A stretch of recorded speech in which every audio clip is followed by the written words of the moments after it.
The fight started with a slammed door and ended with a sentence I can't get out of my head. My husband looked me dead in the eye and said, "Women don't need property. That's what husbands are for." It was his response when I suggested we put both our names on the deed to the house we were about to buy together. I froze. This man I'd built a life with, 7 years of marriage, had just told me, with complete seriousness, that my financial security didn't matter because I was his responsibility. I didn't yell. I didn't even argue. I just smiled, nodded, and let the silence hang. And in that silence, something inside me shifted. From that day forward, I played my part. I agreed when he said his salary covered us.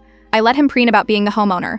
I even let him brag to his family about providing while I quietly kept working at my design firm. What he didn't know was that every freelance contract I took on the side, every small bonus I tucked away, went into an account he didn't know existed. At first it was survival, just me making sure I had a cushion. But then the thought began to crystallize. What if I could buy something of my own? I started running the numbers. My firm offered an employee purchase program for properties the company renovated. Nothing flashy, just practical homes sold at discounted rates to staff. I applied in secret. I toured on my lunch breaks. I signed forms when he thought I was at the gym. Every time he made a joke about me not understanding serious money, I bit my tongue and filed it away as fuel. The process took months. The day I got approval, I sat in my car gripping the steering wheel until my hands ached. I had done it. A modest 2-bedroom place, mine, deed and title in my name alone. Paid with my earnings, my work, my strategy. No one could take it from me. I didn't gloat. I didn't announce it. I simply started preparing the house. Fresh paint, secondhand furniture, little touches that made it feel alive. On weekends when he thought I was out with friends, I was there scrubbing, hammering, setting up. Each trip felt like weaving a safety net only I could see. Then came the perfect moment. He had organized a dinner at our rental house, full of his friends, holding court about how he was about to close on our first real home. He puffed his chest and repeated the line I'd heard too many times. I told her she doesn't need her name on it. She'll be taken care of as long as she's with me. Something in me clicked. I stood up, calm as glass, and said, "Actually, I just closed on my house. Deeds in my name. I move in next week." The silence was a living thing. Forks frozen, glasses half raised. His face strained so fast I thought he might faint. He stammered, demanded to know what I meant. I pulled out the folder I'd been carrying in my bag for weeks, just in case. Deed, keys, proof. I laid them on the table in front of him, turned, and walked out. I didn't wait for the fallout. I didn't stick around to listen to the excuses or the shouting. I drove straight to my house, unlocked my door, and stepped into the space I had built for myself in secret. The sound of that lock clicking shut behind me was the sweetest noise I've ever heard.